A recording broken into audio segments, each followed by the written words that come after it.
السلام علیکم ورحمۃ اللہ وبرکاتہ۔ پیارے بچوں، میں محمد شہزاد خان آپ تمام ہی کا اپنے چینل کے آڈیو ویژن میں خیر مقدم کرتا ہوں۔ آپ تمام ہی کا تہہ دل سے استقبال کرتا ہوں۔ امید کرتا ہوں آپ تمام ہی خیر و عافیت سے ہوں گے اور خوش و خرم زندگی گزار رہے ہوں گے۔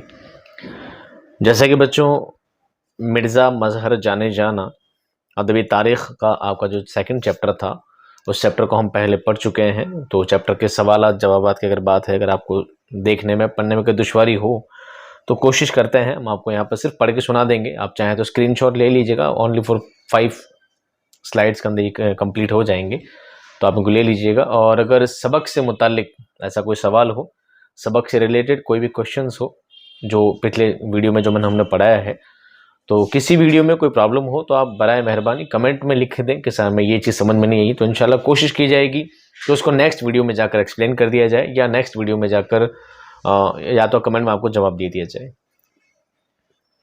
بہرحال باتوں کا سلسلہ یہی چلتا رہے گا۔ ہم شروع کرتے ہیں سوال جواب۔ مرزا مظہر جانے جانا۔ سوال نمبر 1، مصنف نے مرزا مظہر جانے جانا کے نام و نسب سے متعلق کیا اظہار خیال کیا؟ جواب، مرزا مظہر جانے جانا کے والد عالمگیر کے دربار میں صاحب منصب تھے۔ نسب ان کا باپ کی طرف سے محمد حنیفہ رضی اللہ تعالیٰ عنہ سے ملتا ہے، جو کہ حضرت علی رضی اللہ تعالیٰ عنہ کے بیٹے تھے۔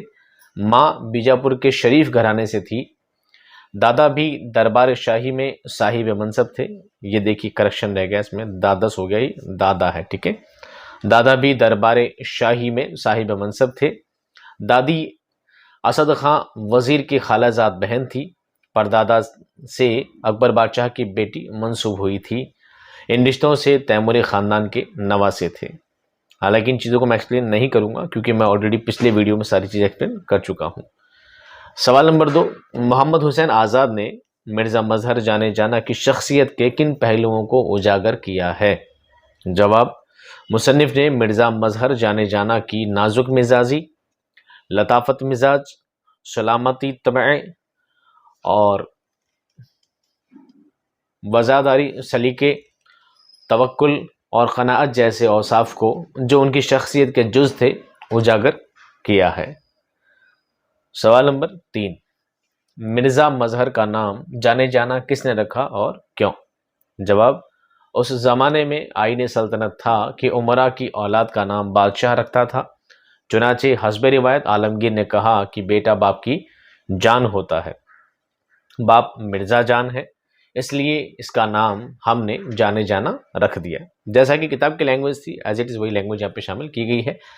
آپ کے لیے بہتر ہے کہ آپ اپنے حساب سے لینگویج کو اپنی زبان میں گھما پھرا کر اور آسان زبان میں لکھیں گے تو بھی کوئی دقت نہیں ہے، بلکہ ہو سکتا ہے آپ کو اچھے نمبر مل جائیں۔ سوال نمبر 4، مرزا مظہر جانے جانا بے ڈھنگی بات کو پسند نہ کرتے تھے، اس بیان کی دلیل میں کوئی مثال پیش کیجیے۔ جواب دیکھیے، جس چارپائی میں کان ہو اس پر بیٹھا نہ جاتا تھا، گھبرا کر اٹھ کھڑے ہوتے تھے۔